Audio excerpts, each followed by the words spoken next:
الحمد لله حمدا كثيرا طيبا مباركا فيه كما يحب ربنا ويرضى وأشهد أن لا إله إلا الله وحده لا شريك له وأشهد أن محمدا عبده ورسوله وصلى الله على نبينا محمد وعلى آله وصحبه أما بعد يقول ربنا جل في علاه أعوذ بالله من الشيطان الرجيم وما لهم ألا يعذبهم الله وهم يصدون عن المسجد الحرام وما كانوا أولياءه إن أولياؤه إلا المتقون ولكن أكثرهم لا يعلمون. Jamaah yang dimuliakan oleh Allah Subhanahu wa taala. Di ayat yang ke-34 ini masih ada sambungannya dengan ayat sebelumnya, yakni wa ma kana Allahu liyu'adzibahum wa anta fihim, yakni Allah tidak akan mengadab mereka dalam keadaan engkau ya Rasul masih ada di tengah-tengah mereka. Wa ma kana Allahu mu'adzibahum wa hum yastaghfirun, dan Allah tidak akan mengadab mereka selama mereka masih mau istighfar. Istighfar termasuk penolak bala. Barakallahu, bukan buat sesajen, bukan bikin larung, bikin macam-macam dari perkara syirki atau perkara bid'ah, tapi penolak bala itu adalah dengan cara tobat dan istighfar kepada Allah Subhanahu wa taala. Karena yang mengundang murka Allah Subhanahu wa taala, yang mengundang adab Allah Subhanahu wa taala adalah dosa dan penyimpangan.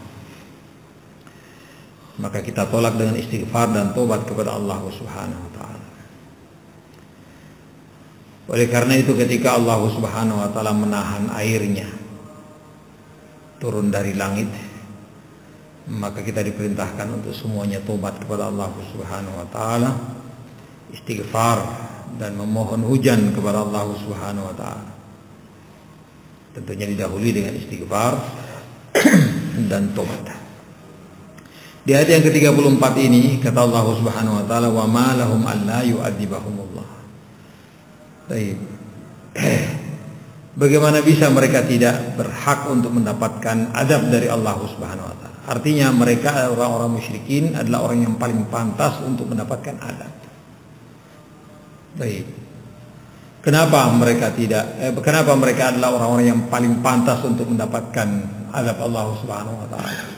Karena mereka berlaku syirik. Mereka menolak ajaran dan petunjuk Rasulullah sallallahu alaihi wasallam. Belum lagi yang dikatakan di sini oleh Allah Subhanahu wa taala, wa hum yasudduna 'anil masjidil haram. Mereka yasudduna 'anil masjidil haram, menghalangi orang-orang dari Masjidil Haram. Baik. Rasulullah dan para sahabatnya dilarang masuk ke Mekah untuk melakukan umrah, dilarang tawaf. Intinya tidak boleh umrah tahun itu. Subhanallah.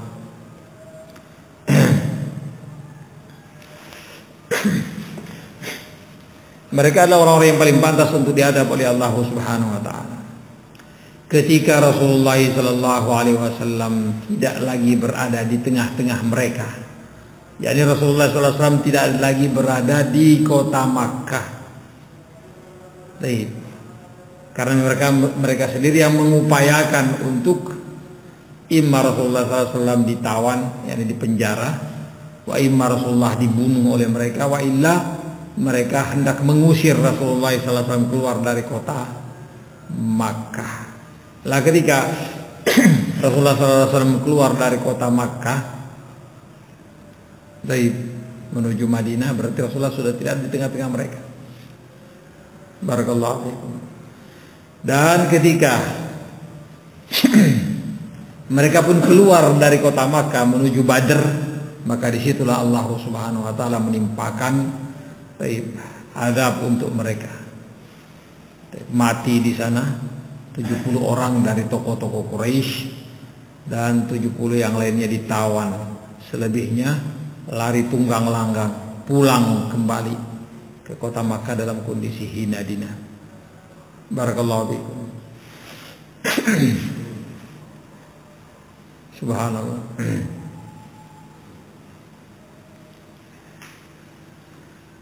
Taib. Ada juga yang mengatakan bahwa Allah Subhanahu wa taala tidak mengadab mereka. Taib. Tidak mengadab mereka di kota Makkah, ini orang-orang Quraisy musyrikin, karena masih adanya orang-orang mukmin yang ada di kota Makkah yang tidak hijrah ke kota Madinah. Yang mereka-mereka inilah yang istighfar dan tobat kepada Allah Subhanahu wa taala.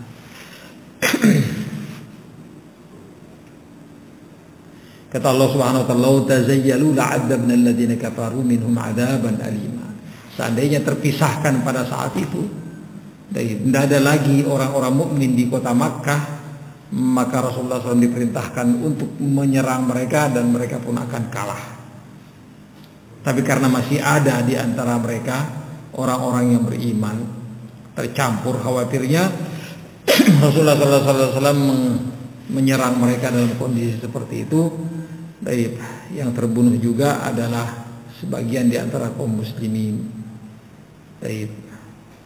Maka Allah Subhanahu wa taala tidak memberikan kesempatan pada saat itu kecuali di Fathu Makkah. Ketika semuanya sudah barakallahu fikum, ketika semuanya sudah bagus, memang posisinya pas dan waktunya juga pas untuk dilakukan penyerangan, maka terjadilah Fathu Makkah. Diserang kota Makkah dalam kondisi mereka tidak bisa apa-apa, tidak ada perlawanan yang berarti.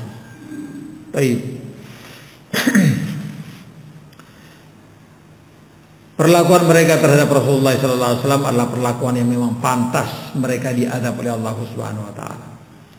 Belum lagi yang kedua, yasudduna lil masjidil haram wa ma kanu awliya'ah inna awliya'ahu illal muttaqun. Dan mereka orang-orang musyrikin bukanlah wali-wali Allah Subhanahu wa taala. Allah nyatakan, walaupun mereka mengklaim diri mereka adalah orang-orang yang paling bagus. Baik. Ketika orang-orang Yahudi datang ke Makkah, mereka tokoh-tokoh Quraisy mengatakan, mana yang paling bagus menurut kalian? Kami orang-orang Quraisy yang mengurusi Baitullah, yang memakmurkannya, yang memfasilitasi jamaah haji dan jamaah umroh. Mana lebih baik, kami atau Muhammad dan pengikut? Orang-orang Yahudi yang semestinya mereka paham bahwa yang lebih baik adalah Rasulullah, tapi karena mereka memiliki keinginan dan harapan lain, mereka pun akhirnya mengatakan kalian lebih bagus daripada Muhammad. Subhanallah. Maka Allah Subhanahu wa taala menafikan itu semuanya, bahwa orang-orang musyrikin tidaklah lebih baik. Mereka bukan wali Allah Subhanahu wa taala. Wali-wali Allah Subhanahu wa taala itu adalah orang-orang yang bertakwa. Barakallahu fiikum. Ala inna awliya Allah la khaufun 'alaihim wa lahum yahzanun alladzina amanu wa kanu yattaqun. Sesungguhnya wali-wali Allah Subhanahu wa taala adalah orang-orang yang tidak ada rasa takut dan khawatir atas mereka, yaitu orang-orang yang beriman, yang bertakwa kepada Allah Subhanahu wa taala. Itulah wali. Dan yang berhak untuk memakmurkan masjid Allah Subhanahu wa taala adalah orang-orang beriman. Kata Allah Subhanahu wa taala, "Ma kana lil mu'minina ay ya'muru masajidallahi syahidina 'ala anfusihim bil kufr." Tidak pantas bagi orang-orang musyrikin, kufar untuk memakmurkan masjid Allah Subhanahu wa taala, yang mereka mempersaksikan diri mereka dengan kekafiran dan kekufuran. Ulaika habitat a'maluhum wa fin narihum khalidun. Mereka-mereka itu orang-orang yang hancur luluh semua amalan usaha mereka. Perbuatan baik mereka memakmurkan masjid, memuliakan jamaah haji, jamaah umrah, tidak ada apa-apanya, hancur, tidak ada nilainya, harganya di sisi Allah Subhanahu wa taala. Dan mereka kekal dalam neraka. Innama ya'muru masajidallahi man amana billahi wal yawmil akhir wa aqama as-salata wa ata az-zakata wa lam yakhsha illa Allah. Yang pantas untuk memakmurkan masjid-masjid Allah Subhanahu wa taala adalah orang-orang yang beriman kepada Allah Subhanahu wa taala. Innama ya'muru masajidallahi man amana billahi wal yawmil akhir. Beriman kepada Allah, beriman akan hadanya hari kiamat. Wa aqamas salata, orang-orang yang menegakkan salat. Wa ataz zakata, dan mengeluarkan zakat. Wa lam yakhsha illallah, dan mereka tidak takut kecuali hanya kepada Allah Subhanahu wa taala. Orang-orang yang seperti ini kriterianya yang berhak untuk memakmurkan masjid Allah Subhanahu wa taala. Baik.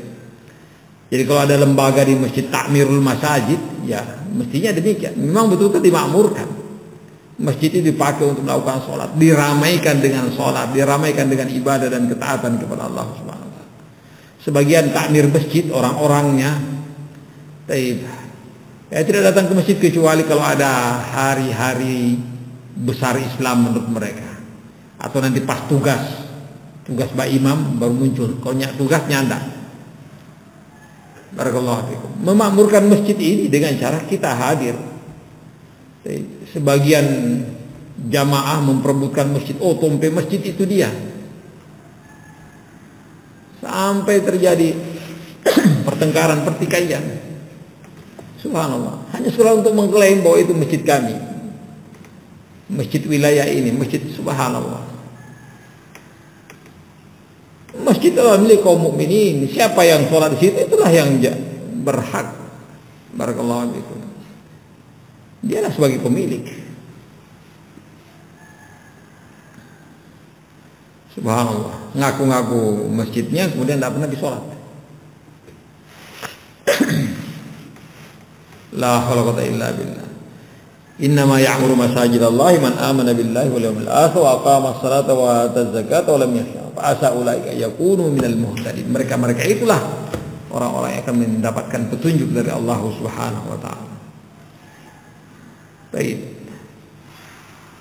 Kata Allah Subhanahu wa taala, in awliya'uhu illal muttaqun.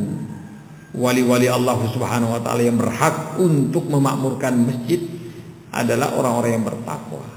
Masjid dimakmurkan dengan berbagai macam bangunannya, fisiknya, kebersihan, kenyamanannya, keamanannya. Barakallahu fikum. Diusahakan. Demikian juga dihidupkan dengan cara menghadiri sholat-sholat jamaah. Hadir pada pendidikan-pendidikan yang dikelola di dalamnya, halakat ilmiah, halakat yang ilmiah. Itu namanya memakmurkan masjid Allah Subhanahu wa taala.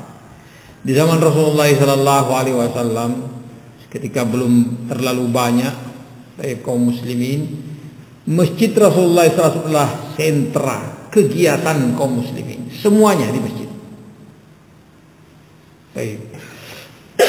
Semuanya di masjid. Bahkan perawatan orang-orang yang terluka juga di masjid.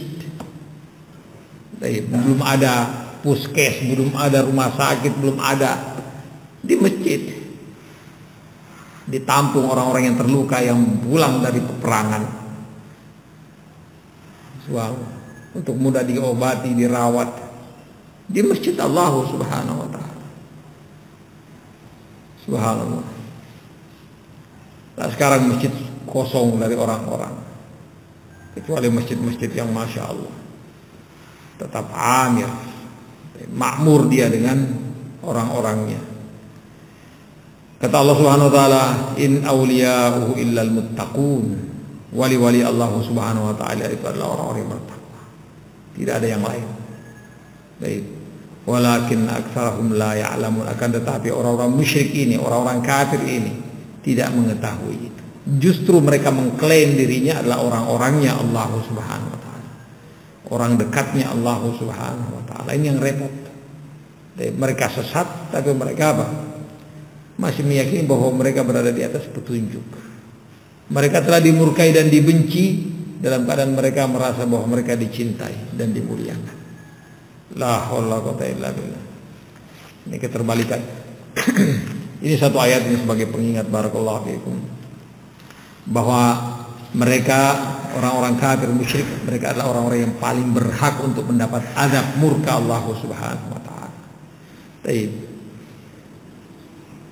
Pada saat itu seandainya saja Rasulullah sallallahu alaihi wasallam tidak ada dan tidak ada orang yang mau beristighfar di tengah-tengah mereka, maka mereka akan hancur semuanya. Cuma dua keamanan ini yang ada pada umat ini. Selama Rasulullah sallallahu alaihi wasallam masih ada dan selama masih ada orang yang mau istighfar dan tobat kepada Allah Subhanahu wa taala. Ini adalah barakallahu fikum sebagai aman, sebagai pengaman untuk umat ini, sehingga tidak diadab semuanya oleh Allah Subhanahu wa taala. Mudah-mudahan Allah Subhanahu wa taala mengampuni kesalahan dan kekurangan kita. Kita tutup ini kepada Tuhan. Subhanallahi wa bihamdihi asyhadu an la ilaha illa anta astaghfiruka wa atubu ilaik.